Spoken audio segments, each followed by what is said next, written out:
అయ్యగారు, అమ్మగారు లేరా? ఏంటి అమ్మగారా? లేరు, షాపింగ్ వెళ్ళారు. ఏం లేదు అయ్యగారు, ఈరోజు నుంచి పల్లెకి రమ్మని చెప్పారు.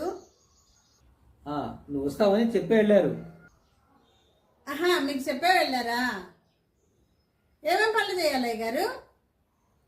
ఏం పని ఉంటాయి? ఇల్లుడిచి తొడవాలి, అంట్లు కడగాలి, బట్టలు ఉతకాలి, అంతే. సరే అయ్యగారు. జీతం అది మాట్లాడమన్నారు.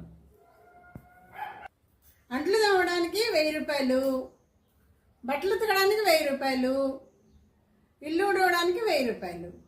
ఇంకా మీ ఇంట్లో విషయాలు వేరే ఇళ్లలో చెప్పకుండా ఉండడానికి 2000. వాళ్ళ విషయాలన్నీ తీసుకొచ్చి మీకు చెప్పాలంటే దానికి ఒక 3000 అవుతుంది అయ్యగారు. మరి పనిలో చేరమంటారా?